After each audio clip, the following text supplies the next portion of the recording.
बंधुत्व, जाति तथा वर्ग।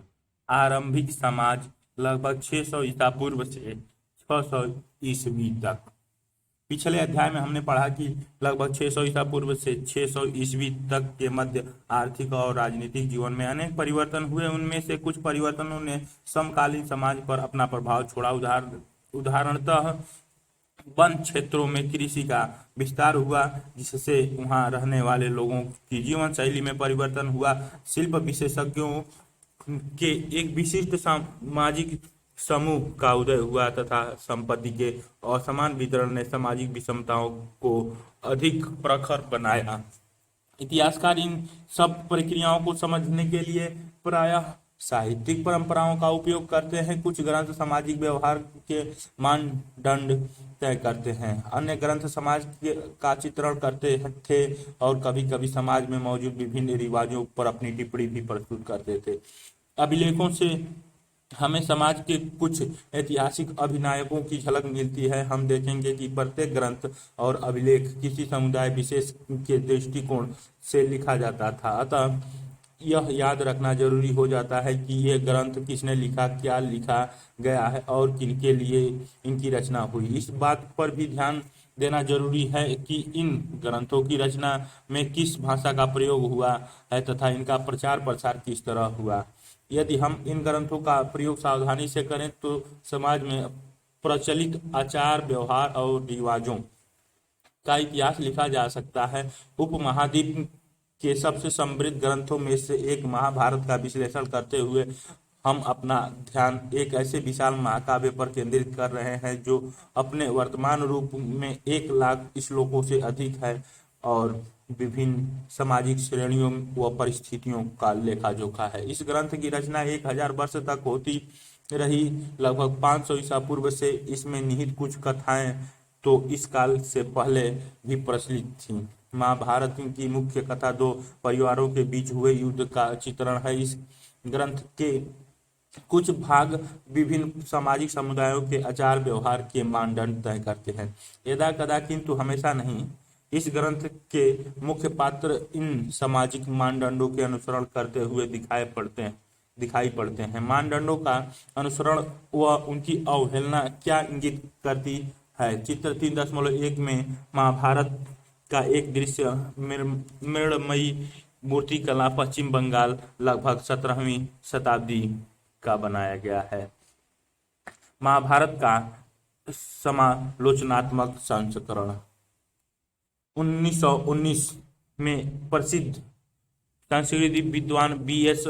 सुकथांकर के नेतृत्व में एक अत्यंत महत्वाकांक्षी परियोजना की शुरुआत हुई। अनेक विद्वानों ने मिलकर महाभारत का समालोचनात्मक संस्करण तैयार करने का जिम्मा उठाया।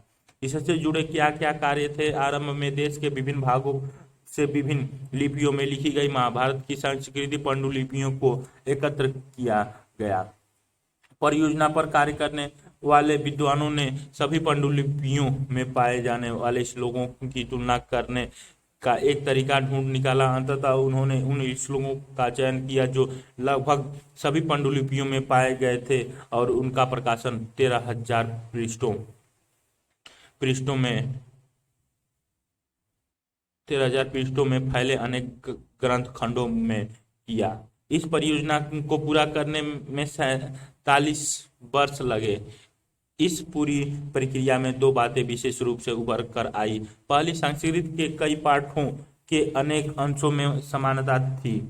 यह इस बात से ही स्पष्ट होता है कि समूचे उपमहाद्वीप में उत्तर में कश्मीर और नेपाल से लेकर दक्षिण में केरल और तमिलनाडु तक सभी पांडुलिपियों में यह समानता देखने में आई। दूसरी बात तो स्पष्ट हुई कि यह वह थी कि कुछ शताब्दियों के दौरान हुए महाभारत के प्रेषण में अनेक क्षत्रिय प्रभेद भी उभर कर सामने आए। इन प्रभेदों का संकलन मुख्य पाठ की पाद टिप्पणियों और परिशिष्टों के रूप में किया गया।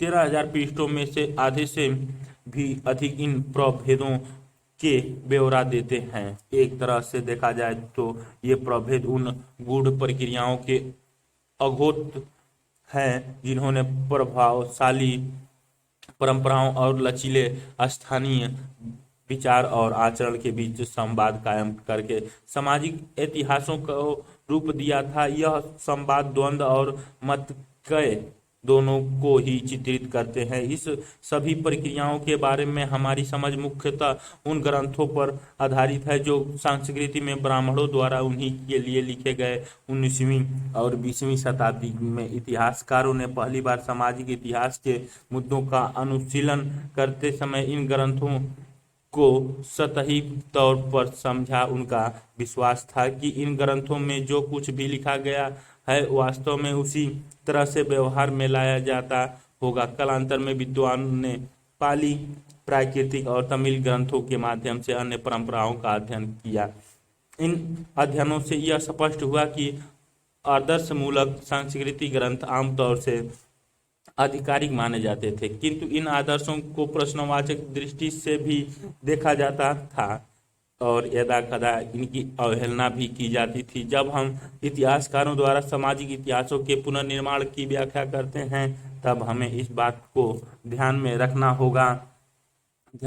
होगा। ये चित्र 3.2 दिखाया गया है। भार्गव मगधना सुरुचिर चैत्यकांत समुद्रवन सरिशिव जिंग संतो जरा सधिज्व स्थिर सुवितल सुमंत पूर्वतना चित्त मालदेव श्रम सतत सुप्रसिद्ध बिहुपाल भीर्गवा मिहित संपात्यन तत् सते मगध दुष्टपुर प्रविचित्र। नीचे ये भी दिखाया गया है, इसका अनुवाद किया गया है चित्र 3.2 में। समालोचनात्मक संस्करण के एक पृष्ठ का अंश बड़े मोटे अक्षरों में प्रकाशित अंश मुख्य पाठ का हिस्सा है। छोटा मुद्रण विभिन्न पांडुलिपियों में पाए गए पाठ भेदों को दर्शाता है जिन्हें ध्यानपूर्वक तालिकाबद्ध किया गया था। बंधुत्व एवं विवाह, अनेक नियम और व्यवहार की विभिन्नता, परिवारों के बारे में जानकारी। हम बहुधा पारिवारिक जीवन को सहज ही स्वीकार कर लेते हैं, किंतु आपने देखा होगा कि सभी परिवार एक जैसे नहीं होते। पारिवारिक जन की गिनती, एक दूसरे से उनका रिश्ता और उनके क्रियाकलापों में भी भिन्नता होती है। कई बार एक ही परिवार के लोग भोजन और अन्य संसाधनों को आपस में मिल बांट कर इस्तेमाल करते हैं, एक साथ रहते और काम करते हैं और अनुष्ठानों को एक साथ ही संपादित करते हैं। परिवार के एक बड़े समूह का हिस्सा होते हैं जिन्हें हम संबंधी कहते हैं। तकनीकी भाषा का इस्तेमाल करें तो हम संबंधियों को जाति समूह कह सकते हैं। पारिवारिक रिश्ते नैसर्गिक और रक्त संबंध माने जाते हैं, किंतु इन संबंधों की परिभाषा अलग अलग तरीके से की जाती है।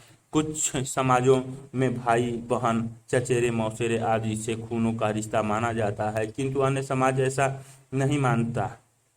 आरंभिक समाजों के संदर्भ में इतिहासकारों को विशिष्ट परिवार के बारे में जानकारी आसानी से मिल जाती है, किंतु सामान्य लोगों के पारिवारिक संबंधों को पुनर्निर्मित करना मुश्किल हो जाता है। इतिहासकार परिवार और बंधुत्व संबंधित विचारों का भी विश्लेषण करते हैं। इनका अध्ययन इसलिए महत्वपूर्ण है क्योंकि इससे लोगों की सोच का पता चलता है। संभवतः इन विचारों ने लोगों के क्रियाकलापों को प्रभावित किया होगा, इसी तरह व्यवहार ने विचारों पर भी असर डाला होगा।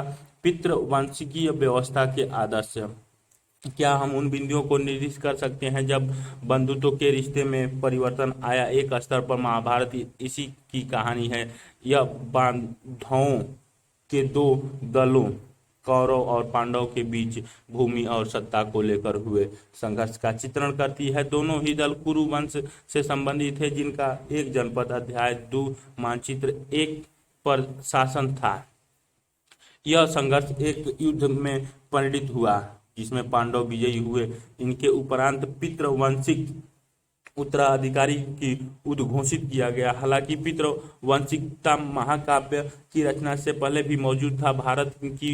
महाभारत की मुख्य कथा वस्तु ने इसी आदर्श को एक सुदृढ़ किया। पितृवंशिकता में पुत्र पिता की मृत्यु के बाद उनके संसाधनों पर राजाओं के संदर्भ में सिंहासन भी अधिकार जमा सकते थे। अधिकतर राजवंश लगभग 6ठी शताब्दी ईसा पूर्व से पितृवंशिकता प्रणाली का अनुसरण करते थे। हालांकि इस प्रथा में विभिन्नता थी। इस प्रथा में विभिन्नता थी। परिवार और बंधुत्व के लिए प्रयुक्त शब्द। संस्कृत ग्रंथों में कुल शब्द का प्रयोग परिवार के लिए और जाति का बांधों के बड़े समूह के लिए होता है। पीढ़ी दर पीढ़ी किसी भी कुल के पूर्वज इकट्ठे रूप में एक ही वंश के माने जाते हैं। पितृवांशिकता का अर्थ वह वंश परंपरा जो पिता के पुत्र, फिर पौत्र, प्रोपौत्र आदि से चलती है। मातृवांशिकता शब्द का इस्तेमाल हम तब करते हैं जहां वंश परंपरा माँ से जुड़ी होती है। मानचित्र एक कुरु पंचाल क्षेत्र के निकटवर्ती स्थान हस्तिनापुर, कुरु, इंद्रप्रस्थ, सूरसेन, विराट, मत्स्य, मथुरा, गंगा और यमुना। शाक्य, कपिलवस्तु, लुम्बियानी, मल्ल, श्रावस्ती, कौशल, पावा, अयोध्या, कुशीनगर, वैशाली, पाटलिपुत्र, बोध गया, सारनाथ, वाराणसी, वत्स, कौशाम्बी, उज्जैनी, नीचे अवंती दिखाया गया है। कभी पुत्र के न होने पर एक भाई दूसरे का उत्तराधिकारी हो जाता था, तो कभी बंधुत्व बांधव सिंहासन पर अपना अधिकार जमाते थे। कुछ विशिष्ट परिस्थितियों में स्त्रियां, जैसे प्रभावी गुप्त अध्याय 2, सत्ता का उपभोग करती थी। पितृवांशिकता के प्रति झुकाव शासक परिवार के लिए कोई अनूठी बात नहीं थी। ऋग्वेद जैसे कर्मकांडीय ग्रंथों के मंत्रों से भी यह बात स्पष्ट होती है। यह संभव है कि धनी वर्ग के पुरुष और ब्राह्मण भी ऐसे ही दृष्टिकोण रखते थे। स्रोत 1, उत्तम पुत्रों का प्रजनन। यह ऋग्वेद से एक मंत्र का अंश उद्धृत है जो इस ग्रंथ में संभवतः लगभग 1000 ईसा पूर्व में जोड़ा गया था। विवाह संस्करण के दौरान यह मंत्र पुरोहितों द्वारा पढ़ा जाता था। आज भी अनेक हिंदू विवाह संस्करणों में इसका प्रयोग होता है। मैं इसे यहाँ से मुक्त करता हूँ, किंतु वहाँ से नहीं। मैंने इसे वहाँ मजबूती से स्थापित किया है जिसमें इंद्र के अनुग्रह से इसके उत्तम पुत्र हो और पति के प्रेम का सौभाग्य इसे प्राप्त हो। इंद्र शौर्य, युद्ध और वर्षा के एक प्रमुख देवता थे। यहाँ और वहाँ से तात्पर्य पिता और पति के गृह से है। इस मंत्र के संदर्भ में विवाह का वधू और वर के लिए क्या अभिप्राय है, इसकी चर्चा कीजिए। क्या ये अभिप्राय समान है या फिर भी इनमें भिन्नताएं हैं? स्वजन। स्रोत 2, स्वजन के मध्य लड़ाई क्यों हुई? स्वजनों के मध्य लड़ाई क्यों हुई? यह उदाहरण संस्कृति महाभारत के आदि पर्व प्रथम अध्याय से है और कौरव पांडव के बीच हुए संघर्ष का चित्रण करता है। कौरव धृतराष्ट्र के पुत्र थे और पांडव उनके बांधव जन थे। क्योंकि धृतराष्ट्र नेत्रहीन थे, अतः उनके अनुज पांडु हस्तिनापुर के सिंहासन पर आसीन हुए, किंतु पांडु की असामयिक मृत्यु के बाद धृतराष्ट्र राजा बने। क्योंकि सभी राजकुमार अल्पवयस्क थे। जैसे जैसे राजकुमार बड़े हुए, हस्तिनापुर के नागरिक पांडवों के प्रति अपनी अभिरुचि व्यक्त करने लगे, क्योंकि वे कौरवों के मुकाबले अधिक योग्य और सदाचारी थे। इस बात से कौरव में ज्येष्ठ दुर्योधन को बहुत ईर्ष्या हुई। वह अपने पिता के पास गया और बोला, हे भूपति, अपूर्णता के कारण आपको सिंहासन पर बैठने का अधिकार नहीं था, हालांकि यह आपको प्राप्त हो गया। यदि पांडु से यह विरासत प्राप्त करते हैं तो उनके बाद उनके पुत्र, पौत्र और फिर प्रोपौत्र इस पृथक संपत्ति के अधिकारी हो जाएंगे और हम तथा हमारे पुत्र इस राज्य के उत्तराधिकारी से बेदखल होकर संसार में क्षुद्र समझे जाएंगे। इस तरह के उदाहरण अक्षरश सत्य न भी हो तो भी वे इस बात का अनुमान करा देते हैं कि जिन लोगों ने यह ग्रंथ लिखा वे क्या सोचते थे। कभी कभी जैसे यहाँ प्रकरणों में परस्पर विरोधी विचार मिलते हैं। विवाह के नियम। जहाँ पितृवंश को आगे बढ़ाने के लिए पुत्र महत्वपूर्ण थे, वहाँ इस व्यवस्था में पुत्रियों को अलग तरह से देखा जाता था। पितृतक संसाधनों पर उनका कोई अधिकार नहीं था। अपने गोत्र से बाहर उनका विवाह कर देना ही अपेक्षित था। इस प्रथा को बहिर्विवाह पद्धति कहते हैं और इसका तात्पर्य यह था कि ऊंची प्रतिष्ठा वाले परिवारों की कम उम्र की कन्याओं और स्त्रियों का जीवन बहुत सावधानी से नियमित किया जाता था, जिससे उचित समय और उचित व्यक्ति से उनका विवाह किया जा सके। इसका प्रभाव यह हुआ कि कन्यादान अर्थात विवाह में कन्या की भेंट को पिता का महत्वपूर्ण धार्मिक कर्तव्य माना गया। नए नगरों के उद्भव से अध्याय 2 सामाजिक जीवन अधिक जटिल हुआ। यहाँ पर निकट और दूर से आकर लोग मिलते थे और वस्तुओं की खरीद फरोख्त के साथ ही इस नगरीय परिवेश में विचारों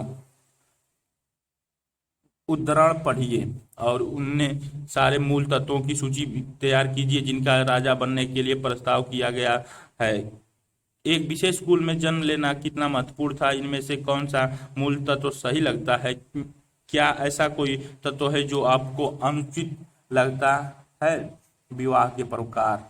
अंतर विवाह में वैवाहिक संबंध समूह के मध्य ही होते थे। यह समूह एक गोत्र, कुल अथवा एक जाति या फिर एक ही स्थान पर बसने वाले का हो सकता है। बहिर्विवाह, गोत्र से बाहर विवाह करने को कहते हैं। बहुपत्नी प्रथा, एक पुरुष की अनेक पत्नियां होने की सामाजिक परिपाटी है। बहुपति प्रथा एक स्त्री के अनेक पति होने की पद्धति है। विचारों का भी आदान प्रदान होता था। संभवतः इस वजह से आरंभिक विश्वासों और व्यवहारों, देखिए अध्याय 4 पर प्रश्न चिन्ह लगाए गए। इस चुनौती के जवाब में ब्राह्मणों ने समाज के लिए विस्तृत आचार संहिता तैयार की। ब्राह्मणों को इन आचार संहिताओं का विशेष पालन करना होता था, किंतु बाकी समाज को भी इसका अनुसरण करना पड़ता था। लगभग 500 ईसा पूर्व से इन मानदंडों का संकलन धर्मसूत्र व धर्मशास्त्र नामक संस्कृत ग्रंथों में किया गया था। इसमें सबसे महत्वपूर्ण मुनि स्मृति थी, जिसका संकलन लगभग 200 ईसा पूर्व से 200 ईस्वी के बीच हुआ। हालांकि इन ग्रंथों के ब्राह्मण लेखकों का यह मानना था कि उनका दृष्टिकोण सार्वभौमिक है और उनके बनाए नियमों का सबके द्वारा पालन होना चाहिए, किंतु वास्तविक सामाजिक संबंध कहीं अधिक जटिल थे। इस बात को भी ध्यान में रखना जरूरी है कि उपमहाद्वीप में फैली क्षत्रिय विभिन्नता और संचार की बाधाओं की वजह से भी ब्राह्मणों का प्रभाव सर्वभाविक कदापि नहीं था। दिलचस्प बात यह है कि धर्मसूत्र और धर्मशास्त्र विवाह के 8 प्रकारों को अपनी स्वीकृति देते हैं। इनमें से पहले 4 उत्तम माने जाते थे और बाकियों को निंदित माना गया। संभव है कि ये विवाह पद्धति उन लोगों में प्रचलित थी जो ब्राह्मणों नियमों को अस्वीकार करते थे। स्त्री का गोत्र, एक ब्राह्मणी पद्धति जो लगभग 1000 ईसा पूर्व के बाद से प्रचलन में आई, वह लोगों खास तौर से ब्राह्मणों को गोत्र में वर्गीकृत करने की थी। प्रत्येक गोत्र एक वैदिक ऋषि के नाम पर होता था। इस गोत्र के सदस्य ऋषि के वंशज माने जाते थे। गोत्रों के 2 नियम महत्वपूर्ण थे। विवाह के पश्चात स्त्रियों को पिता के स्थान पर पति के गोत्र का माना जाता था तथा एक ही गोत्र के सदस्य आपस में विवाह संबंध नहीं रख सकते थे। क्या इन नियमों का सामान्यतः अनुसरण होता था? इस बात को जानने के लिए हमें स्त्री और पुरुषों के नाम का विश्लेषण करना पड़ेगा, जो कभी कभी गोत्र के नाम से उद्धृत होते थे। हमें कुछ नाम सातवाहनों जैसे प्रबल शासकों के वंश से मिलते हैं। इन राजाओं का पश्चिमी भारत और दक्कन के कुछ भागों पर शासन था। लगभग 2री शताब्दी ईसा पूर्व से 2री शताब्दी ईस्वी तक सातवाहनों के कई अभिलेख प्राप्त हुए हैं, जिनके आधार पर इतिहासकारों ने पारिवारिक और वैवाहिक रिश्तों का खाका तैयार किया है। स्रोत 3, विवाह के 8 प्रकार। यहाँ मनुस्मृति में पहली, चौथी, 5वीं और 6वीं विवाह पद्धति का उदाहरण दिया जा रहा है। पहली, कन्या का दान बहुमूल्य वस्त्रों और अलंकारों से विभूषित कर उसे वेदज्ञ वर को दान दिया जाए, जिसे पिता ने स्वयं आमंत्रित किया हो। चौथी, पिता वर वधू युगल को यह कहकर संबोधित करता है कि तुम साथ मिलकर अपने दायित्वों का पालन करो। तत्पश्चात वह वर का सम्मान कर उसे कन्या का दान करता है। 5वीं, वर को वधु की प्राप्ति तब होती है जब वह अपनी क्षमता व इच्छा अनुसार उसके बाधाओं को और स्वयं वधु को यथास्थ धन प्रदान करता है। छठी, स्त्री और पुरुष के बीच अपनी इच्छा से संयोग जिसकी उत्पत्ति काम से है। इनमें से प्रत्येक विवाह पद्धति के विषय में चर्चा कीजिए। विवाह का निर्णय किसके द्वारा लिया गया था? वधु, वर, पिता, वधु का पिता, वर का पिता, अन्य लोग। स्रोत 4 अभिलेखों से सातवाहन राजा के नाम। अभिलेखों से सातवाहन राजाओं की कई पीढ़ियों के नाम प्राप्त हुए हैं। इन सभी नामों में राजा की एक जैसी पदवी पर ध्यान दीजिए। इसके अलावा अगले शब्द को भी लक्षित कीजिए जिसका पुत्र से अंत होता है। यह एक प्राकृतिक शब्द है जिसका अर्थ पुत्र है।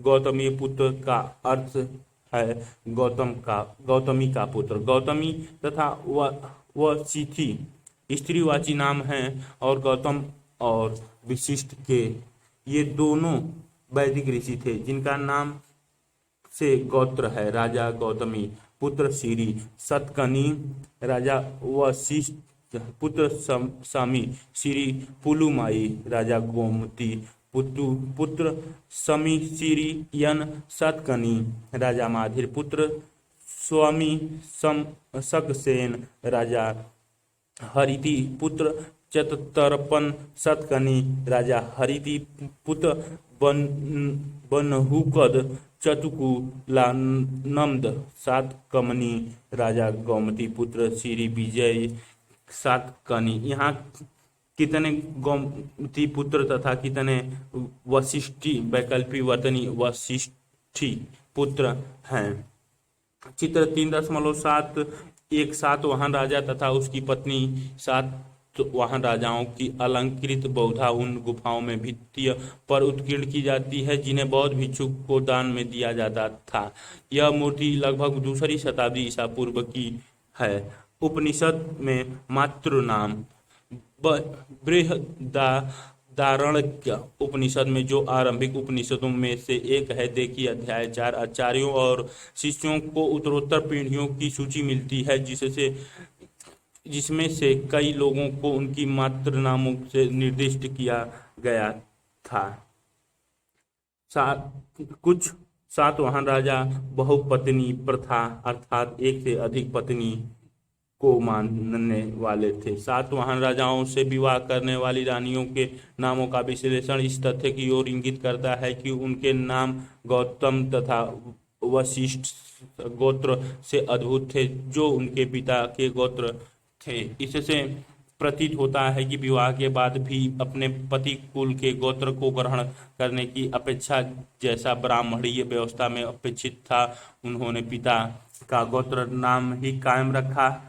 यह भी पता चलता है कि कुछ रानियां एक ही गोत्र से थीं। यह तथ्य बहिर्य विवाह पद्धति के नियमों के विरुद्ध था। वस्तुतः यह उदाहरण एक वैकल्पिक प्रथा अंतर विवाह पद्धति अर्थात वधुओं में विवाह संबंध को दर्शाता है जिसका प्रचलन दक्षिण भारत के कई समुदायों में भी है। बाधाओं, ममेरे, चचेरे इत्यादि भाई बहन के साथ जोड़े गए विवाह संबंधों की वजह से एक सुगठित समुदाय उभर पाता था। संभवतः उपमहाद्वीप के और भागों में अन्य विविधताएं भी मौजूद थीं, किंतु उनके विशिष्ट ब्यौरों को पुनर्निर्मित करना संभव नहीं हो पाया। क्या माताएं महत्वपूर्ण थी? हमने पढ़ा कि सातवाहन राजाओं को उनके माता के नाम से उद्धृत से चिन्हित किया जाता था। इससे यह प्रतीत होता है कि माताएं महत्वपूर्ण थी, किंतु किसी भी निष्कर्ष पर पहुंचने से पहले हमें बहुत सावधानी बरतनी होगी। सातवाहन राजाओं के संदर्भ में हमें यह ज्ञात है कि सिंहासन का उत्तराधिकारी पितृवंशिक होता था। चित्र 3.4 में यह एक युद्ध का दृश्य है। यह महाभारत के दृश्यों के सबसे प्राचीन मूर्ति चित्रणों में से एक है। यह मिट्टी की मूर्ति अहिच्छत्र उत्तर प्रदेश के एक मंदिर की दीवार पर उत्कीर्ण है जो लगभग 5वीं शताब्दी ईस्वी की है। ये 5वीं शताब्दी ईस्वी की है। स्रोत 5 माता की सलाह। महाभारत में उल्लेख मिलता है कि जब कौरव और पांडवों के बीच युद्ध अवश्यभावी हो गया तो गांधारी ने अपने ज्येष्ठ पुत्र दुर्योधन से युद्ध न करने की विनती की। शांति की संधि करके तुम अपने पिता, मेरे मेरा और अपने शुभ सूचकों का सम्मान करोगे। विवेकी पुरुष जो अपनी इंद्रियों पर नियंत्रण रखता है वही अपने राज्य की रखवाली करता है। लालच और क्रोध आदमी को लाभ से दूर खदेड़ ले जाते हैं। इन दोनों शत्रुओं को पराजित कर राजा समस्त पृथ्वी की जीत सकता है। हे पुत्र, तुम विवेकी और वीर पांडव के साथ सनंद इस पृथ्वी का भोग करोगे। युद्ध में कुछ भी शुभ नहीं होता, न ना धर्म ना अर्थ की प्राप्ति होती और न ही प्रसन्नता की। युद्ध के अंत में सफलता मिले यह भी जरूरी नहीं। अपने मन को युद्ध में लिप्त मत करो। दुर्योधन ने माँ की सलाह नहीं मानी, वह युद्ध में लड़ा और हार गया। क्या यह उदाहरण आपको आरंभिक भारतीय समाज में माँ को किस दृष्टि से देखा जाता था इसका जायजा देता है। चर्चा कीजिए। आजकल बच्चे का नामकरण किस भांति होता है। क्या ये नाम इस अंश में वर्णित नामों से मिलते जुलते हैं जो अथवा भिन्न हैं। सामाजिक विषमताएं। वर्ण व्यवस्था के दायरे में और उससे परे। संभवतः आप जाति शब्द से परिचित होंगे जो एक सोपानात्मक सामाजिक वर्गीकरण को दर्शाता है। धर्मसूत्रों और धर्मशास्त्रों में एक आदर्श व्यवस्था का उल्लेख किया गया था। ब्राह्मणों का यह मानना था कि यह व्यवस्था जिसमें स्वयं उन्हें पहला दर्जा प्राप्त है एक दैवीय व्यवस्था है। शूद्र और अस्पृश्यों को सबसे निचले स्तर पर रखा जाता था। इस व्यवस्था में दर्जा संभवतः जन्म के अनुसार निर्धारित माना जाता था। उचित जीविका। धर्मसूत्रों और धर्मशास्त्रों में 4 वर्गों के लिए आदर्श जीविका से जुड़े कई नियम मिलते हैं। ब्राह्मणों का कार्य अध्ययन, वेदों की रक्षा, यज्ञ करना और करवाना था तथा उनका काम दान देना और लेना था। क्षत्रियों का कर्म युद्ध करना, लोगों की सुरक्षा प्रदान करना, न्याय करना, वेद पढ़ना, यज्ञ करवाना और दान दक्षिणा देना। अंतिम 3 कार्य वैश्यों के लिए भी थे। साथ ही उनमें कृषि, गौ पालन और व्यापार का कर्म भी अपेक्षित था। शूद्रों के लिए मात्र एक ही जीविका थी, तीनों उच्च वर्णों की सेवा करना। इन नियमों का पालन करवाने के लिए ब्राह्मणों ने 2-3 नीतियां अपनाई। एक, जैसा कि हमने अभी पढ़ा, यह बताया गया कि वर्ण व्यवस्था की उत्पत्ति एक दैवी व्यवस्था है। दूसरा, वे शासकों को यह उपदेश देते थे कि वे इस व्यवस्था के नियमों का अपने राज्यों में अनुसरण करें। तीसरे, उन्होंने लोगों को यह विश्वास दिलाने का प्रयत्न किया कि उनकी प्रतिष्ठा जन्म पर आधारित है, किंतु ऐसा करना आसान बात नहीं थी।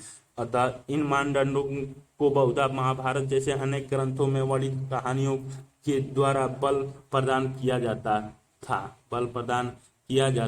था। स्रोत 6, एक दैवीय व्यवस्था। अपनी मान्यताओं को प्रमाणित करने के लिए ब्राह्मण बहुधा ऋग्वेद के पुरुष सूक्त मंत्र को उद्धृत करते थे जो आदि मानव पुरुषों की बलि का चित्रण करता है। जगत के सभी तत्व जिनमें 4 वर्ण शामिल हैं इसी पुरुष के शरीर से उपजे थे। ब्राह्मण उसका मुंह था, उसकी भुजा से क्षत्रिय निर्मित हुआ।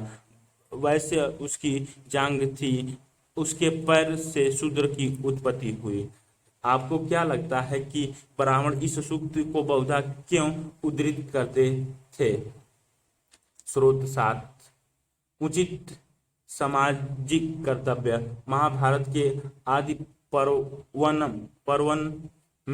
पर्वन से एक कहानी उद्धृत है। एक बार ब्राह्मण द्रोण के पास, जो कुरु वंश के राजकुमारों को धनु विद्या की शिक्षा देते थे, एकलव्य नामक एक वनवासी निषाद शिकारी समुदाय आया। द्रोण ने जो धर्म समझते थे उसे शिष्य के रूप में स्वीकार करने से मना कर दिया। एकलव्य ने वन में लौटकर मिट्टी से द्रोण की प्रतिमा बनाई तथा उसे अपने गुरु मानकर वह स्वयं ही तीर चलाने का अभ्यास करने लगा। समय के साथ वह तीर चलाने में सिद्धहस्त हो गया। एक दिन पूर्व राजकुमार अपने कुत्ते के साथ जंगल में शिकार करते हुए एकलव्य के समीप पहुंच गए। कुत्ता काले मृगा की चमड़ी के वस्त्र में लिपटे निषाद को देखकर भौंकने लगा। क्रोधित होकर एकलव्य ने एक साथ 7 तीर चलाकर उसका मुंह बंद कर दिया। जब वह कुत्ता लौटा तो पांडव तीरंदाजी का यह अद्भुत दृश्य देखकर आश्चर्यचकित हो गए।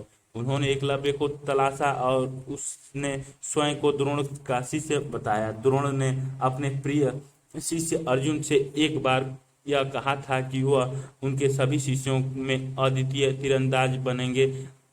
अर्जुन ने द्रोण को उनका यह प्राण याद दिलाया। द्रोण एकलव्य के पास गए जिसने उन्हें अपना गुरु मानकर प्रणाम किया। तब द्रोण ने गुरु दक्षिणा के रूप में एकलव्य से उसके दाहिने हाथ का अंगूठा मांग लिया। एकलव्य ने फौरन गुरु को अपना अंगूठा काट कर दे दिया। तब एकलव्य तीर चलाने में उतना तेज नहीं रहा। इस तरह द्रोण ने अर्जुन को दिए वचन को निभाया। कोई भी अर्जुन से बेहतर धनुधारी नहीं रहा। अक्षत्रिय राजा शास्त्रों के अनुसार केवल क्षत्रिय राजा हो सकते थे, किंतु उनके महत्वपूर्ण राजवंशों की उत्पत्ति अन्य वर्णों से भी हुई थी। मौर्य वंश जिसने एक विशाल साम्राज्य पर शासन किया के उद्भव पर गर्मजोशी से बहस होती रही। बाद के बौद्ध ग्रंथों में यह इंगित किया गया है कि वे क्षत्रिय थे, किंतु ब्राह्मणी शास्त्र उन्हें निम्न कुल को मानते हैं। शुंग और कर्ण जो मौर्य के उत्तराधिकारी थे, ब्राह्मण थे। वस्तुतः राजनीतिक सत्ता का उपभोग हर वह व्यक्ति कर सकता था जो समर्थन और संसाधन जुटा सके।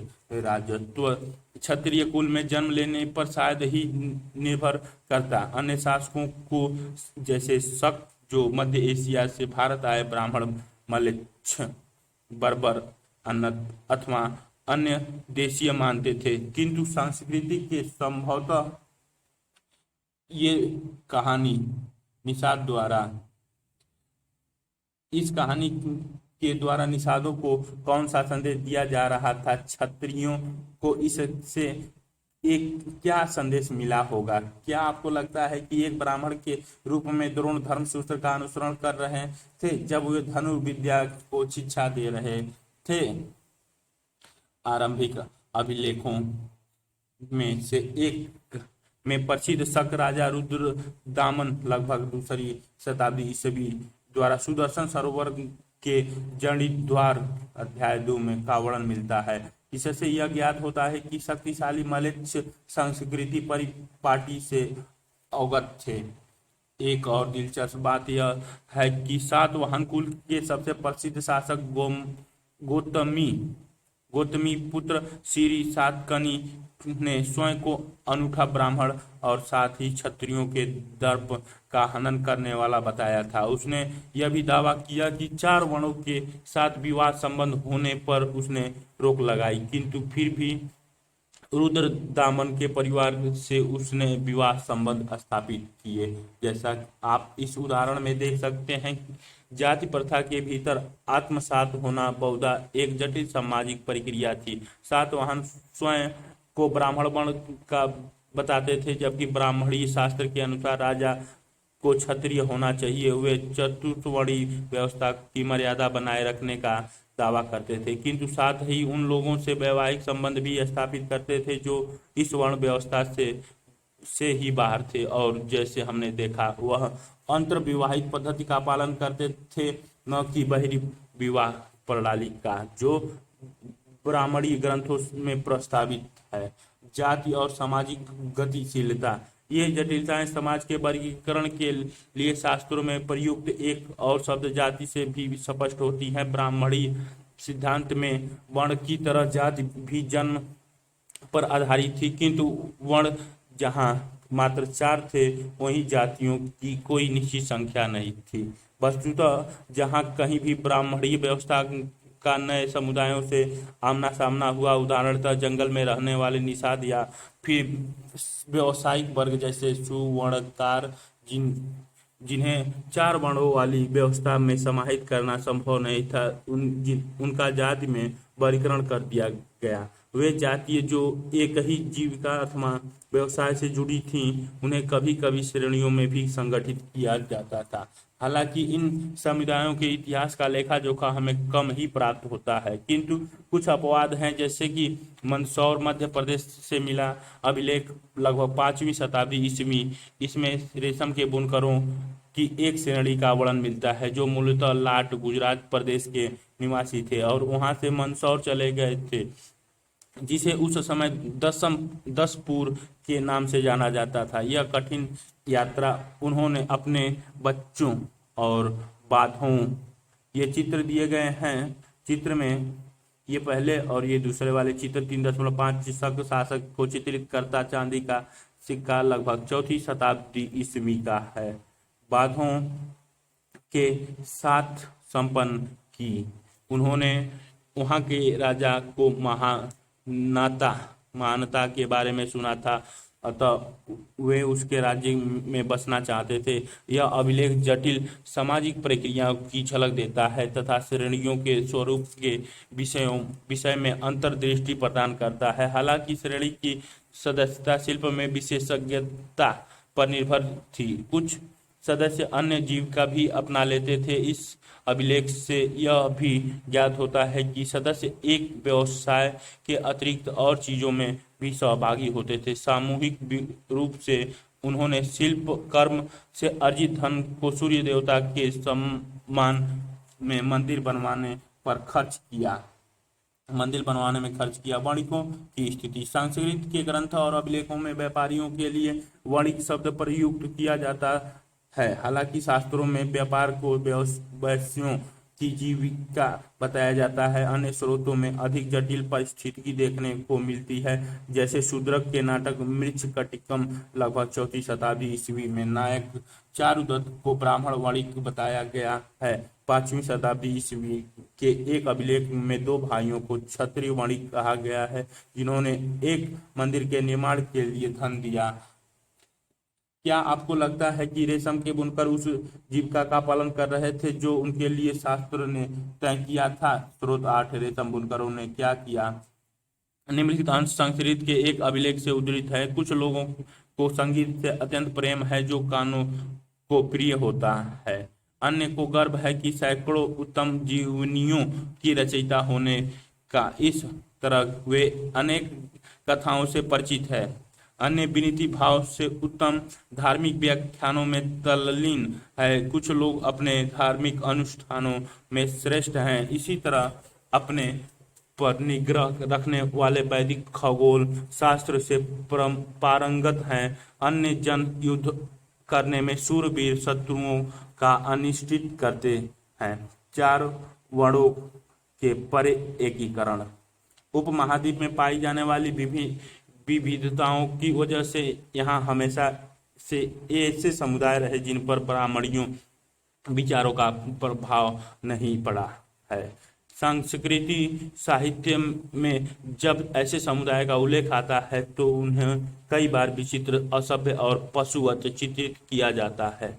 ऐसे कुछ उदाहरण वन प्रांतर में बसने वाले लोगों के हैं, जिनके लिए शिकार और कंदमूल संग्रह करना जीवन निर्वाह का महत्वपूर्ण साधन था। निषाद वर्ग जिससे एकलव्य जुड़ा माना जाता था, इसी का उदाहरण है। या वर पशुपालकों के समुदाय को भी शंका की दृष्टि से देखा जाता था, क्योंकि उन्हें आसानी से बसे हुए कृषि कार्मिकों के सांचे के अनुरूप नहीं ढाला जा सकता था। यदा कदा उन लोगों को जो असंस्कृतिक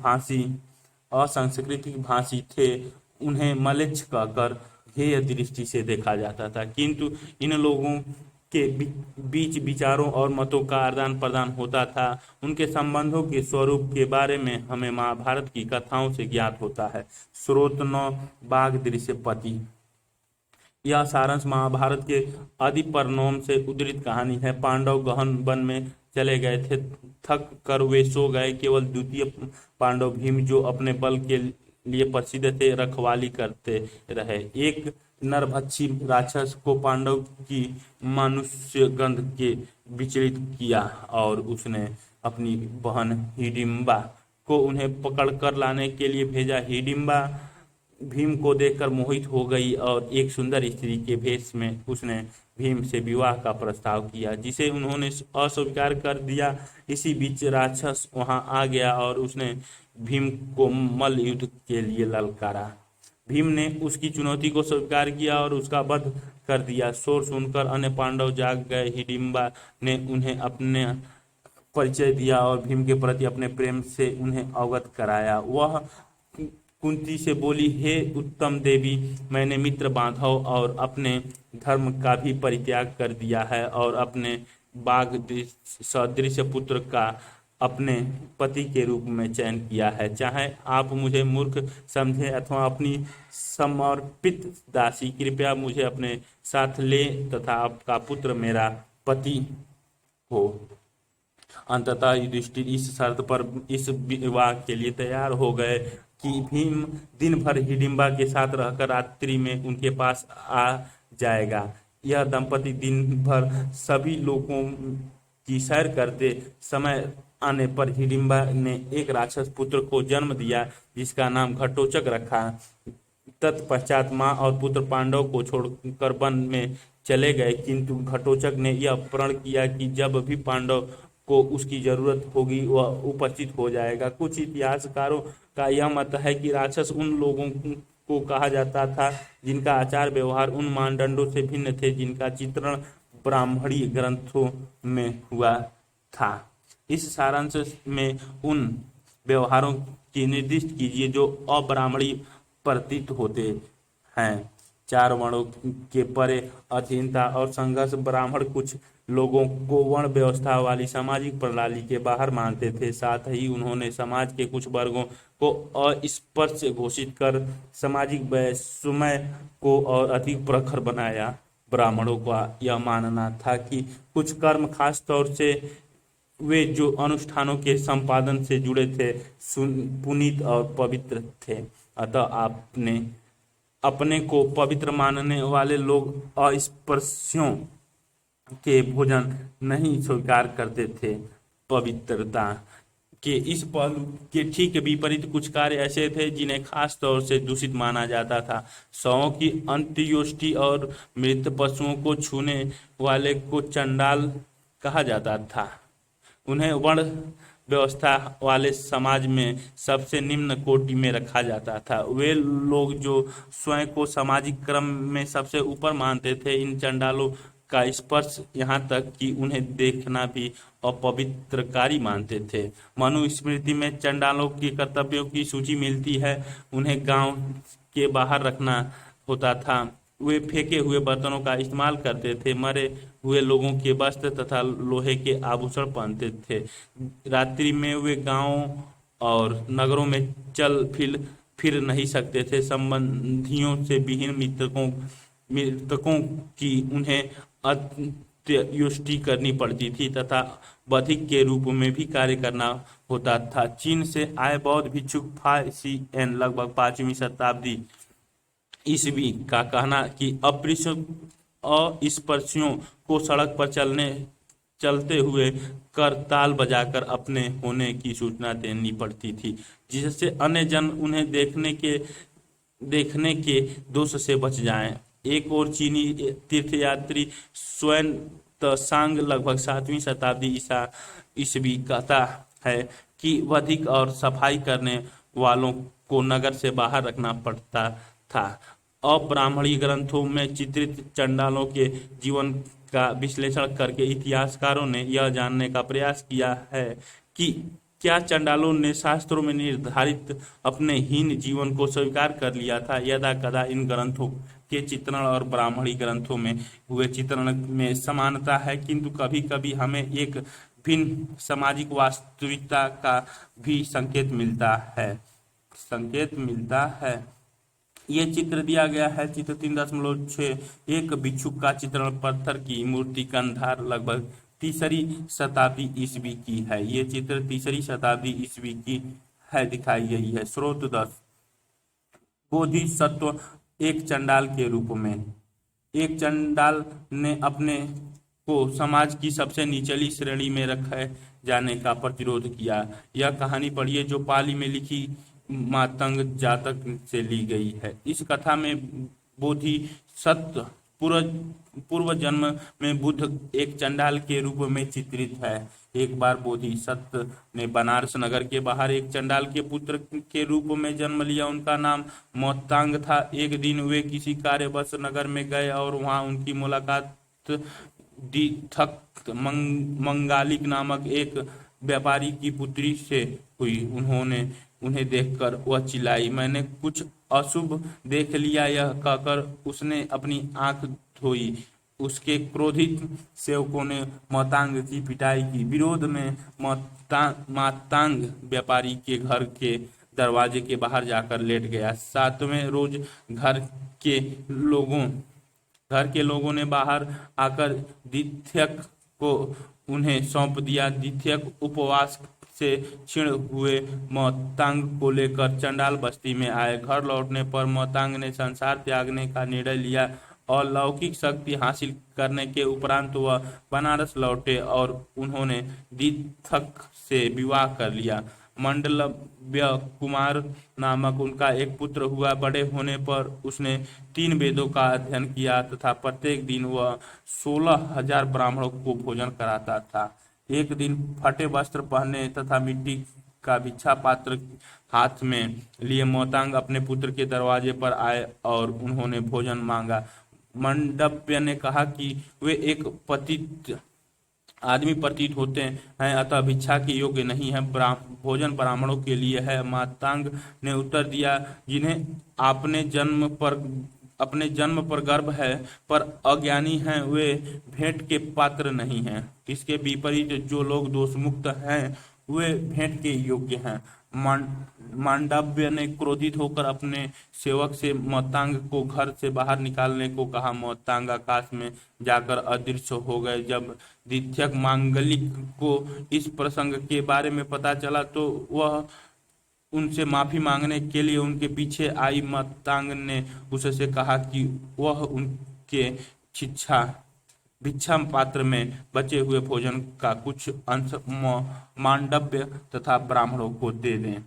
इस कथा में उन तत्वों की ओर इंगित कीजिए जिनमें यह ज्ञात हो कि वह मोत्तांग के नजरिए से लिखे गए थे। चर्चा कीजिए इस प्रकरण में कौन से स्रोत जिनमें यह ज्ञात होता है कि लोग ब्राह्मणों द्वारा बताई गई जीविका का अनुसरण करते थे। कौन से स्रोत हैं जिनके अलग संभावनाओं की जानकारी मिलती है। कौन सी स्रोत हैं जिनमें अलग संभावनाओं की जानकारी मिलती है।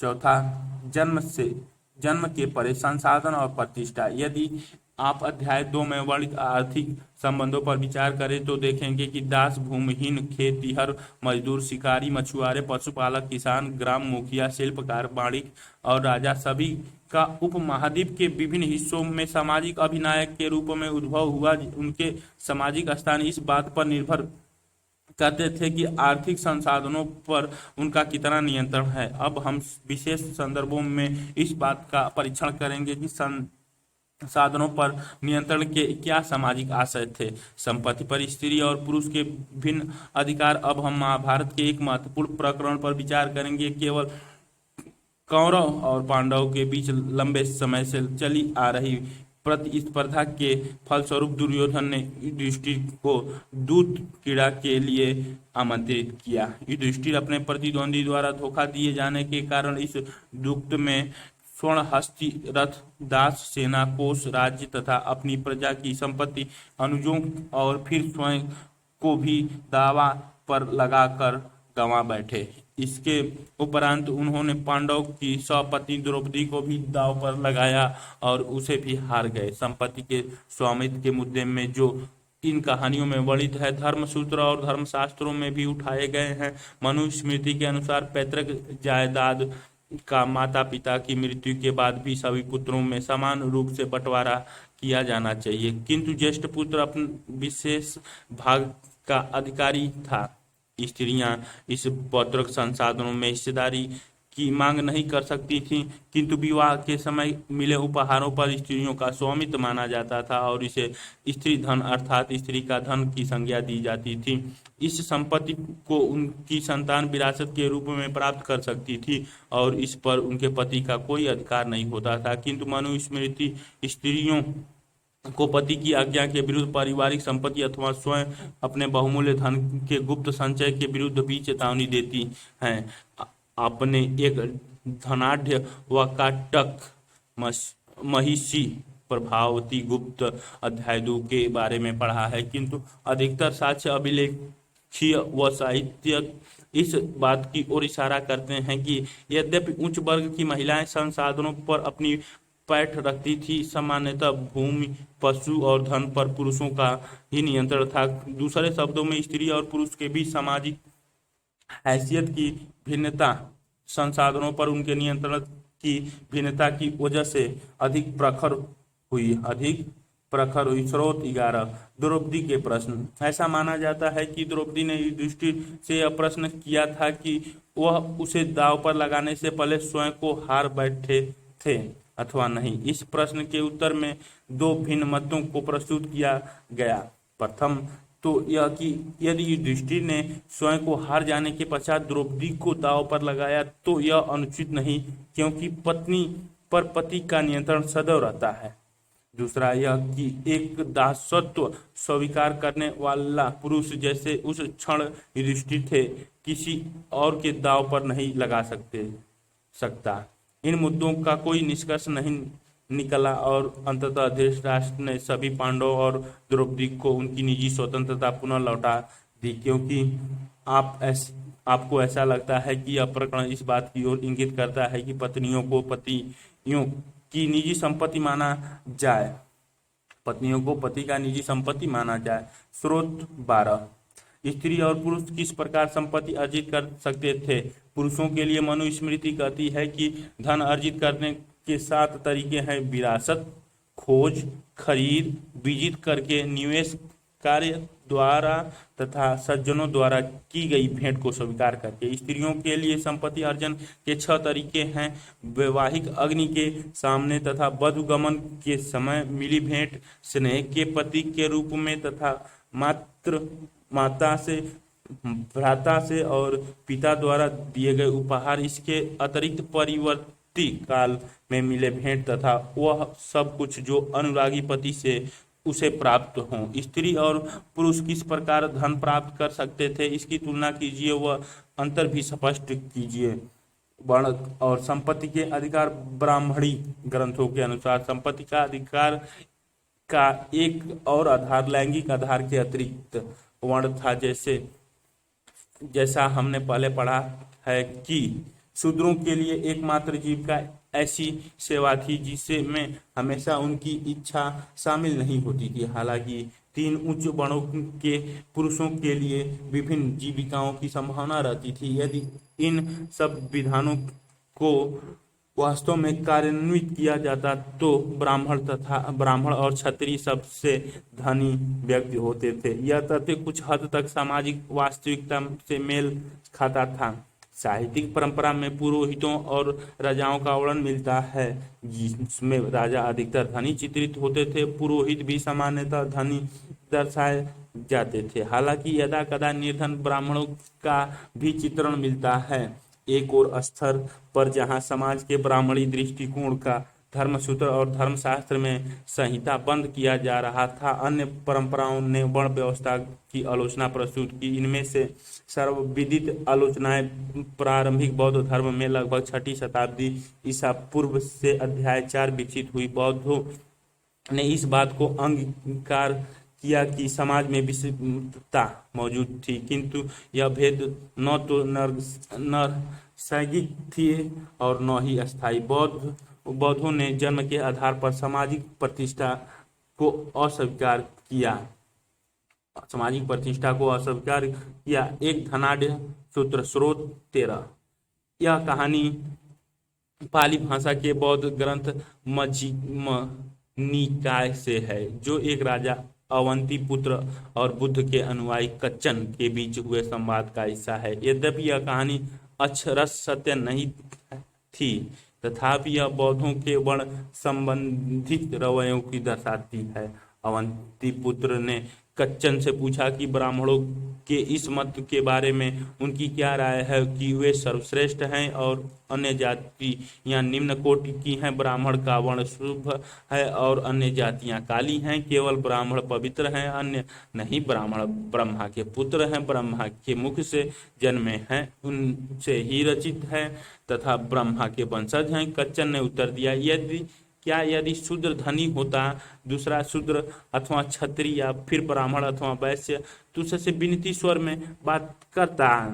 अवंतीपुत्र ने प्रत्युत्तर में कहा कि यदि शूद्र के पास धन अथवा अनाज, स्वर्ण या फिर रजत होती, वह दूसरे शूद्र को अपनी आज्ञाकारी सेवक के रूप में प्राप्त कर सकता था, जो उससे पहले उठे और उसके बाद विश्राम करे, जो उसकी आज्ञा का पालन करे, विनती वचन बोले, अथवा वह क्षत्रिय, ब्राह्मण या फिर वैश्य को भी आज्ञावाही सेवक बना सकता था। कच्छन ने पूछा, यदि ऐसा है तो क्या फिर यह चारों वर्ण एकदम समान नहीं हैं? अवंतीपुत्र ने यह स्वीकार किया कि इस आधार पर चारों वर्णों में कोई भेद नहीं है। अवंतीपुत्र के पहले वक्तव्य को दोबारा पढ़िए। इनमें से कौन से विचार ऐसे हैं जो ब्राह्मणी ग्रंथों परंपराओं से लिए गए हैं? क्या आप इनमें से किसी विचार के स्रोत की पहचान कर सकते हैं? इस ग्रंथ के अनुसार सामाजिक असमानता के लिए क्या स्पष्टीकरण दिया जा सकता है? एक वैकल्पिक सामाजिक रूपरेखा, संपत्ति में भागीदारी। अभी तक हम उन परिस्थितियों का परीक्षण करते रहे हैं जहां लोग अपनी संपत्ति के आधार पर सामाजिक प्रतिष्ठा का दावा करते थे, या फिर उन्हें वह स्थिति प्रदान की जाती थी, किंतु समाज में अन्य संभावनाएं भी थीं। वह स्थिति जहां दानशील आदमी का सम्मान किया जाता था तथा कृपण व्यक्ति अथवा वह जो स्वयं अपने लिए संपत्ति संग्रह करता था घृणा का पात्र होता था। प्राचीन तमिलकम एक ऐसा ही क्षेत्र था जहां उपरोक्त आदर्शों को संजोया जाता था, जैसा हमने पहले पढ़ा अध्याय 2 में। इस क्षेत्र में 2000 वर्ष पहले अनेक सरदारियां थी। यह सरदार अपनी प्रशंसा गाने वाले चारण और कवियों के आश्रयदाता होते थे। तमिल भाषा के संगम साहित्य संग्रह में सामाजिक और आर्थिक संबंधों का अच्छा चित्रण है, जो इस ओर इंगित करता है कि हालांकि धनी और निर्धन के बीच विषमताएं थी। जिन लोगों का संसाधनों पर नियंत्रण था, उनसे यह अपेक्षा की जाती थी कि वे मिल बांट कर उसका उपयोग करेंगे। स्रोत 14, निर्धन दानी सरदार। यह रचना पुरुनारूर से उद्धृत है, जो तमिल संगम साहित्य लगभग प्रथम शताब्दी ईस्वी की एक पदावली है। इस रचना में 4 चरण अपने आश्रयदाताओं का चित्रण अन्य कवियों के समकक्ष इस भांति कर रहा है। उसके अर्थात आश्रयदाता पास हर रोज दूसरों पर खर्च करने के लिए धन नहीं है, किंतु वह इतना ओछा भी नहीं है कि यह कहकर कि मेरे पास कुछ नहीं है, दान देने से मना कर दे। वह तई एक स्थान में रहता है और दान प्रिय है। वह चरणों की क्षुद्रा का शत्रु है। यदि तुम अपनी गरीबी को समाप्त करना चाहो तो मेरे साथ आओ। तुम सभी चरण जिनके होठ इतने दक्ष हैं, यदि हम उससे प्रार्थना करेंगे और अपनी भूख से क्षीण हुई पसलियां उसे दिखाएंगे, तो वह अपने गांव के लोहार के पास जाएगा और उसे सक्षम हाथों वालों से कहेगा, मुझे युद्ध के लिए एक लंबा भाला तैयार कर दो, एक ऐसा भाला जिसका सीधा फलक हो। चरण ने सरदार को दानी बताने के लिए किस तरह के दाव पेच अपनाए। धन अर्जित करने के लिए सरदार को क्या करना होता था, जिसके से वह उसका कुछ अंश चारण को दे सके। वर्तमान चर्चा की, वर्तमान समाज में सामाजिक रिश्ते किस तरह परिचालित होते हैं? क्या यह अतीत के सामाजिक रिश्तों से मिलते जुलते हैं अथवा भिन्न हैं? चित्र 3.7 एक सरदार और उसकी अनुयायी पत्थर की मूर्ति अमरावती आंध्र प्रदेश लगभग दूसरी शताब्दी ईस्वी की है। मूर्तिकार ने सरदार व उसके अनुयायियों के बीच अंतर को कैसे दर्शाया है? ये सरदार है, बीच नीचे अनुयायी दिखाया गया है। सामाजिक विषमताओं की व्याख्या। एक सामाजिक अनुबंध बौद्धों ने समाज में फैली विषमताओं के संदर्भ में एक अलग अवधारणा प्रस्तुत की। साथ ही समाज में फैले अंतर्विरोधियों को नियमित करने के लिए जिन संस्थानों की आवश्यकता थी उस पर भी अपना दृष्टिकोण सामने रखा। सुत्तपिटक नामक ग्रंथ में एक मिथक वर्णित है जो यह बताता है कि प्रारंभ में मानव पूर्णतः विकसित नहीं थे, वनस्पति जगत भी अविकसित था। सभी जीव शांति के लिए निर्बाध लोक में रहते थे और प्राकृतिक से उतना ही ग्रहण करते थे जितना एक समय के भोजन की आवश्यकता होती थी। किंतु यह व्यवस्था क्रमशः पतनशील हुई। मनुष्य अधिकाधिक लालची, प्रतिहिंसक और कपटी हो गया। इसी स्थिति में उन्होंने विचार किया कि क्या हम एक ऐसे मनुष्य का चयन करें जो उचित बात पर क्रोधित हो, जिसकी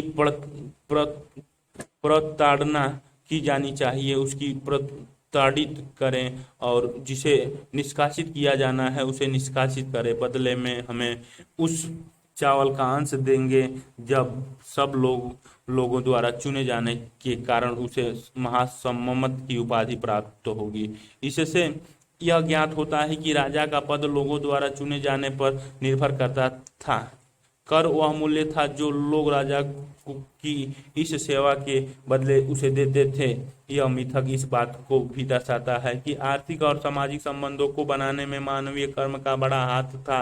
इसके कुछ और आशय भी हैं। उदाहरणतः यदि मनुष्य स्वयं एक प्रणाली को अपनाए रखने के लिए जमींदार थे तो भविष्य में उसमें परिवर्तन भी ला सकते थे। साहित्यिक स्रोत का इस्तेमाल। इतिहासकार और महाभारत। यदि आप इस अध्याय के स्रोतों की ओर गौर करें तो आप पाएंगे कि इतिहासकार किसी ग्रंथ का विश्लेषण करते समय उनके पहलुओं पर विचार करते हैं तथा इस बात का परीक्षण करते हैं कि ग्रंथ किस भाषा में लिखा गया है। पाली, प्राकृतिक अथवा तमिल जो आम लोगों द्वारा बोली जाती थी, अथवा संस्कृत जो विशिष्ट रूप से पुरोहितों और खास वर्ग द्वारा प्रयोग में लाई जाती थी। इतिहासकार ग्रंथ के प्रकार पर भी ध्यान देते हैं। क्या यह ग्रंथ मंत्र थे, अनुष्ठानकर्ताओं द्वारा पढ़े और उच्चारित किए जाते थे, अथवा ये कथा ग्रंथ थे जिन्हें लोग पढ़े और सुन सकते थे, अथवा दिलचस्प होने पर जिन्हें दोबारा सुनाया जा सकता था। इसके अलावा इतिहासकार लेखक को बारे में भी जानने का प्रयास करते थे, जिनके दृष्टिकोण और विचारों ने ग्रंथों को रूप दिया।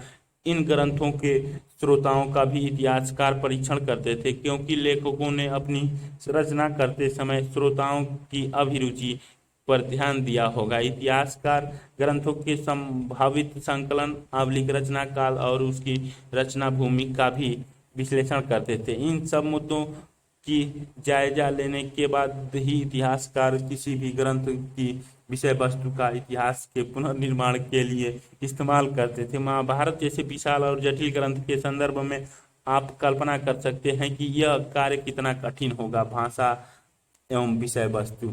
अब हम ग्रंथ की भाषा की ओर देखते हैं। महाभारत का जो पाठ हम इस्तेमाल कर रहे हैं वह संस्कृत में है, यद्यपि अन्य भाषाओं में भी इसके संस्करण मिलते हैं, किंतु महाभारत में प्रयुक्त संस्कृत वेद अथवा प्रशस्तियों अध्याय 2 में चर्चित की संस्कृति से कहीं अधिक सरल है। अतः यह संभव है कि इस ग्रंथ को व्यापक स्तर पर समझा जाता था। उपदेशात्मक शब्द का तात्पर्य है निर्देश अथवा शिक्षा देना।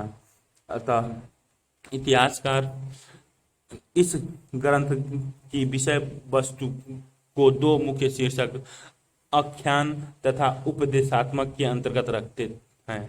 आख्यान में कहानियों का संग्रह और उपदेशात्मक भाग में सामाजिक आचार विचार के मानदंडों का चित्रण है, किंतु यह विभाजन पूरी तरह अपने में एकांकी नहीं है। उपदेशात्मक अंशों में भी कहानियां होती हैं और बहुधा आख्यानों में समाज के लिए एक सबक निहित होता है। अधिकतर इतिहासकार इस बात पर एकमत हैं कि महाभारत वस्तुतः एक भाग में नाटकीय कथानक था, जिसमें उपदेशात्मक अंश बाद में जोड़े गए। चित्र 3.8 श्री कृष्ण अर्जुन का उपदेश देते हुए महाभारत का सबसे महत्वपूर्ण उपदेशात्मक अंश भागवत गीता है, जहां कुरुक्षेत्र की युद्ध भूमि श्री कृष्ण अर्जुन को उपदेश देते हैं। इस दृश्य को चित्रों और मूर्तिकला के रूप में बार बार दर्शाया गया है। इस चित्र का काल 18वीं शताब्दी है। ये दिखाया गया है चित्र में। आरंभिक संस्कृति और परंपरा में महाभारत का इतिहास की श्रेणी में रखा गया है। इस शब्द का अर्थ है ऐसा ही था। क्या महाभारत में सचमुच में हुए किसी युद्ध का स्मरण किया जा रहा था? इस बारे में हम निश्चित रूप से कुछ नहीं कह सकते। कुछ इतिहासकारों का मानना है कि स्वजनों के बीच हुए युद्ध की स्मृति ही महाभारत की मुख्य कथानक है। अन्य इस बात की ओर इंगित करते हैं कि हमें युद्ध की पुष्टि किसी और साक्ष्य से नहीं होती है। लेखक या एक या कई और तिथियां।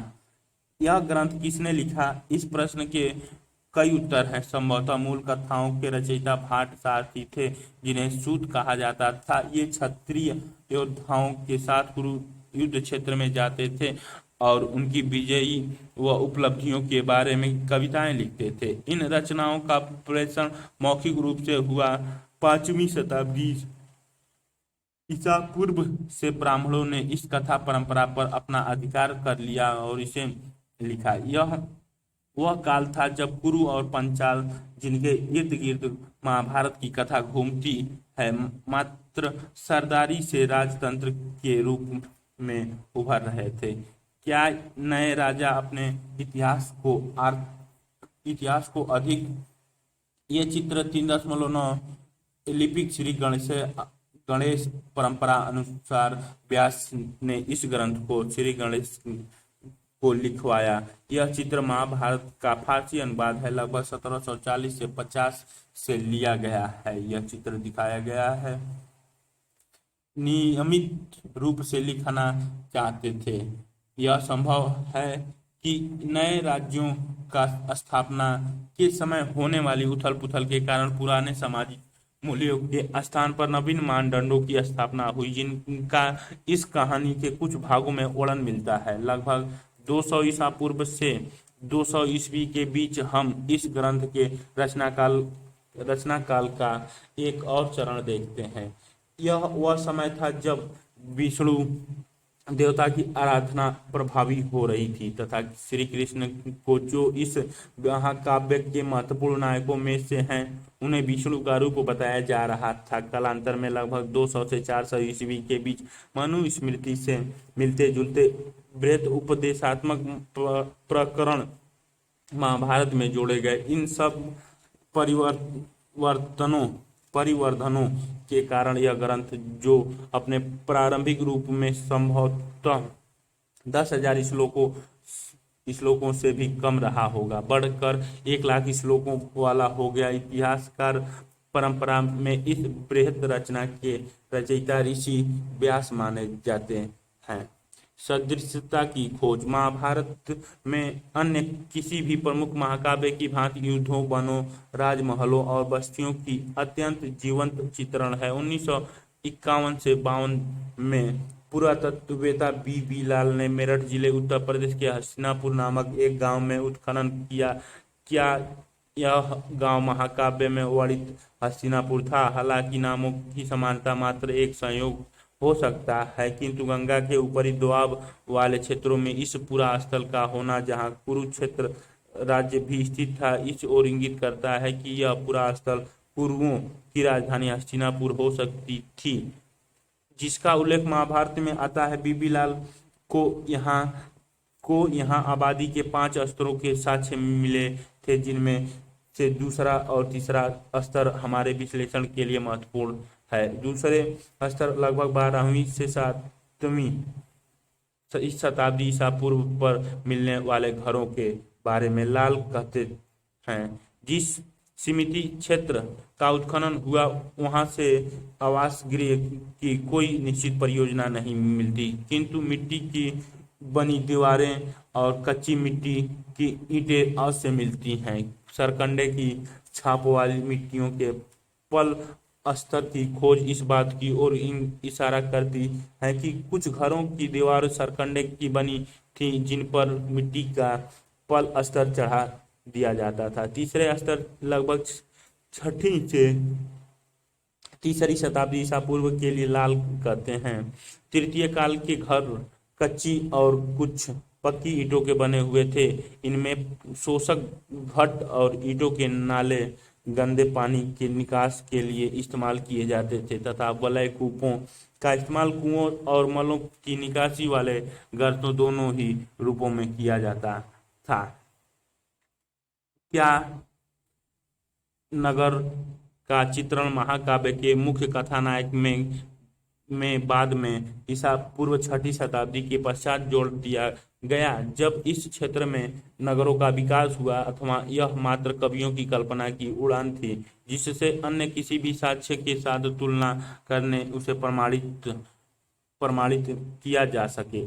एक और उदाहरण पर गौर कीजिए। महाभारत का सबसे चुनौतीपूर्ण उपकथा द्रौपदी से पांडव के विवाह की है। यह बहुपति विवाह का उदाहरण है जो महाभारत की कथा का अभिन्न अंग है। यदि हम महाकाव्य के इस अंश का विश्लेषण करें तो यह विदित होता है कि लेखक को ने विभिन्न तरीकों से इसका स्पष्टीकरण देने का प्रयास किया है। ये स्रोत 15 हस्तिनापुर। महाभारत के आदि पर्वों में इस नगर का चित्रण इस प्रकार मिलता है। यह नगर जो समुद्र की भांति भरा हुआ था, जो सैकड़ों प्रासादों से संकुलित था, इसके सिंह द्वार, तोरण और कंगूरे सघन बादलों की तरह घूमड़ रहे थे। यह इंद्र की नगरी के समान शोभायमान था। क्या आपको लगता है कि लाल की खोज और महाकाव्यों में वर्णित हस्तिनापुर में समानता है? चित्र 3.10 हस्तिनापुर में उत्खनित एक दीवार का अंश दिखाया गया है। ये दीवार चुनी हुई है, बनी हुई दीवार दिखाई गई है। स्रोत 16 द्रौपदी का विवाह। पंचाल नरेश ने एक स्वयंवर का आयोजन किया जिसमें यह शर्त रखी गई कि धनुष की चाप चढ़ाकर निशाने पर तीर मारा जाए। विजेता उनकी पुत्री द्रौपदी से विवाह कराने के लिए चुना जाएगा। अर्जुन ने यह प्रतियोगिता जीती और द्रौपदी ने उसे वरमाला पहनाई। पांडव उसे लेकर अपनी माता कुंती के पास गए, जिन्होंने बिना देखे ही उन्हें लाई गई वस्तु को आपस में बांट लेने को कहा। जब कुंती ने द्रौपदी को देखा तो उन्हें अपनी भूल का एहसास हुआ, किंतु उनकी आज्ञा की अवहेलना नहीं की जा सकती थी। बहुत सोच विचार के बाद युधिष्ठिर ने यह निर्णय लिया कि द्रौपदी उन पांचों की पत्नी होगी। जब द्रौपद को यह बताया गया तो उन्होंने इसका विरोध किया, किंतु ऋषि व्यास ने उन्हें इस तथ्य से अवगत कराया कि पांडव वास्तव में इंद्र के अवतार थे और उनकी पत्नी ने ही द्रौपदी के रूप में जन्म लिया था। अतः नियति ने ही उनका सबका साथ निश्चित कर दिया था। व्यास ने यह भी बताया कि एक बार युवा स्त्री ने पति प्राप्ति के लिए शिव की आराधना की और उत्साह के अतिरेक में एक के बजाय 5 बार पति प्राप्त का वर मांग लिया। इसी स्त्री ने द्रौपदी के रूप में जन्म लिया तथा शिव ने उसे उसकी प्रार्थना को परिपूर्ण किया। इन कहानियों से संतुष्ट होकर द्रुपद ने इस विवाह को अपनी सहमति प्रदान की। आपको क्यों लगता है कि लेखकों ने एक ही प्रकरण के लिए 3 स्पष्टीकरण प्रस्तुत किए हैं? वर्तमान इतिहासकार का यह सुझाव है कि लेखक या लेखकों द्वारा बहुपति विवाह संबंधों का चित्रण इस बात की ओर इंगित करता है कि संभवतः यह प्रथा शासकों के विशिष्ट वर्ग में किसी काल में मौजूद थी, किंतु साथ ही इस प्रकरण के विभिन्न स्पष्टीकरण इस बात की को भी व्यंजित करते हैं कि समय के साथ बहुपति प्रथा उन ब्राह्मणों में अमान्य हो गई, जिन्हें कई शताब्दियों के दौरान इस ग्रंथों को पुनर्निर्मित किया। कुछ इतिहासकार इस तथ्य की ओर भी ध्यान दिलाते हैं कि यद्यपि ब्राह्मणों की दृष्टि में बहुपति प्रथा अमान्य और वांछित थी, यह हिमालय क्षेत्र में प्रचलन में थी और आज भी है। यहाँ यह भी कहा जाता है कि युद्ध के समय स्त्रियों की कमी के कारण बहुपति प्रथा को अपनाया गया। दूसरे शब्दों में कहें तो संकट की स्थिति में इसे अपनाया गया। कुछ आरंभिक स्रोत इस तथ्य की पुष्टि करते हैं कि बहुपति प्रथा ने तो एकमात्र विवाह पद्धति थी और न ही यह सबसे अधिक प्रचलित थी। फिर क्यों इस ग्रंथ की रचनाकारों ने इस प्रथा को महाभारत के प्रमुख पात्रों के रूप में अभिनय रूप से जोड़कर देखा? हमें यह बात ध्यान में रखना चाहिए कि सृजनात्मक साहित्य की अपनी कथा संबंधित जरूरतें होती हैं, जो हमेशा समाज में मौजूद वास्तविकताओं को नहीं दर्शाती हैं। एक गतिशील ग्रंथ महाभारत का विकास संस्कृत के पाठ के साथ ही समाप्त नहीं हो गया। शताब्दियों से इस महाकाव्य के अनेक पाठांतरों ने भिन्न भिन्न भाषाओं में लिखे गए। ये सब उस संवाद को दर्शाते हैं जो उनके लेखकों, अन्य लोगों और समुदायों के बीच कायम हुए। अनेक कहानियां जिनका उद्भव एक क्षेत्र विशेष में हुआ और जिनका खास लोगों के बीच प्रसार हुआ, ये सब इस महाकाव्य में समाहित कर ली गई। साथ ही इस महाकाव्य की मुख्य कथा की ओर पुनर्व्याख्या की गई। इसके प्रसंगों को मूर्तिकला और चित्रों में भी दर्शाया गया। इस महाकाव्य के नाटकों और नृत्य कलाओं के लिए भी विषय वस्तु प्रदान की गई। चर्चा कीजिए। इस अध्याय में महाभारत से उद्धृत अंशों को एक बार फिर पढ़िए। इनमें से प्रत्येक के विषय में चर्चा कीजिए कि क्या वे वास्तव में सत्य थे। उद्धरण हमें महाकाव्य के रचयिताओं, पाठकों या फिर श्रोताओं के विषय में क्या बताते हैं।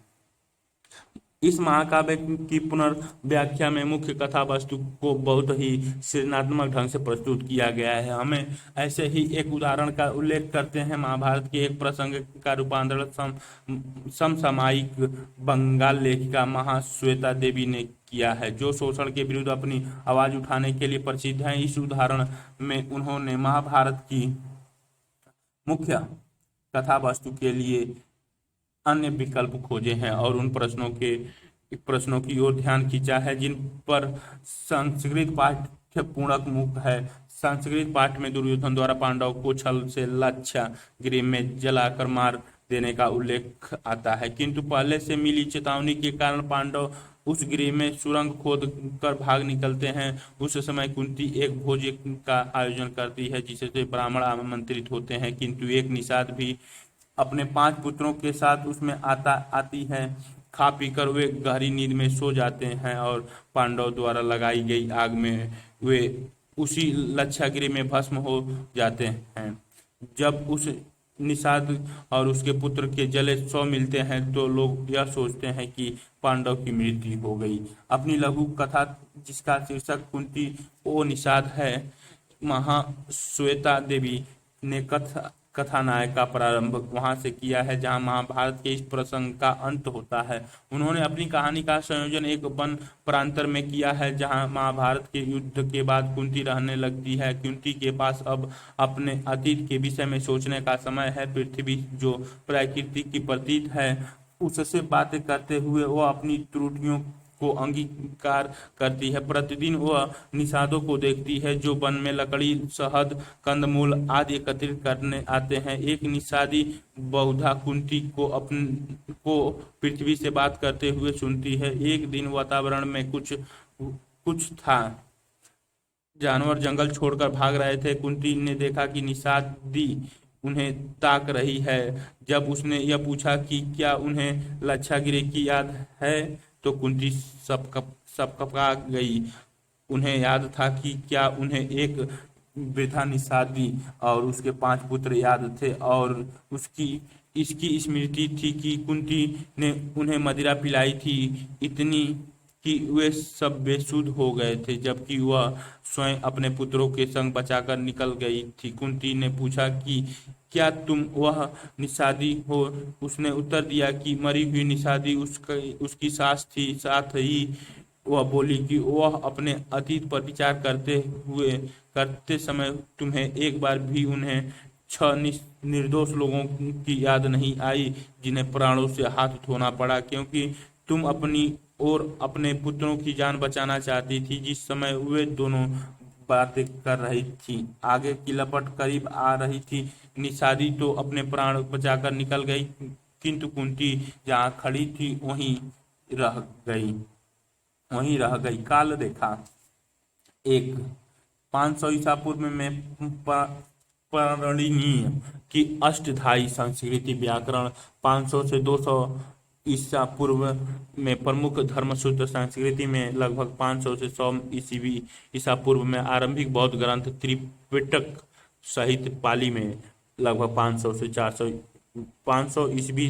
पूर्व से 400 ईस्वी तक रामायण और महाभारत संस्कृत में, लगभग 200 ईसा पूर्व से 200 ईस्वी तक मनुस्मृति संस्कृत में, तमिल संगम साहित्य की रचना और संकलन, लगभग 100 ईस्वी चरक और सुश्रुतु संहिता आयुर्वेदों के ग्रंथ संस्कृत में, लगभग 200 ईस्वी से पुराणों का संकलन संस्कृत में, लगभग 300 ईस्वी भरत मुनि का नाट्यम शास्त्र संस्कृत में, लगभग 300 से 600 ईस्वी में अन्य धर्मशास्त्रों में, लगभग 400 से 500 संस्कृत नाटकीय कालिदास के साहित्य सहित खगोल व गणित शास्त्रों पर आर्यभट्ट और वाहर मिहिर के ग्रंथ संस्कृत में, जैन ग्रंथों का संग्रह प्राकृतिक में, काल रेखा 2 महाभारत के अध्ययन के प्रमुख कीर्तिमान 20वीं शताब्दी 1919 से 1966 महाभारत के समालोचनात्मक संस्करण का परिकल्पना और प्रकाशन, 1973 में जे बिन वैन ब्यूटेनेन द्वारा समालोचनात्मक संस्करण का अंग्रेजी अनुवाद, आरंभ में 1978 में उनकी मृत्यु के बाद यह परियोजना अधूरी रह गई। अधिक जानकारी के लिए चाहते हैं तो इन्हें पढ़िए। उमा चक्रवर्ती 2016 में everyday live everyday history to लिखा है। नई दिल्ली इरावती कर्वे 1968 में kinship organisation in India Asian publication house Bombay.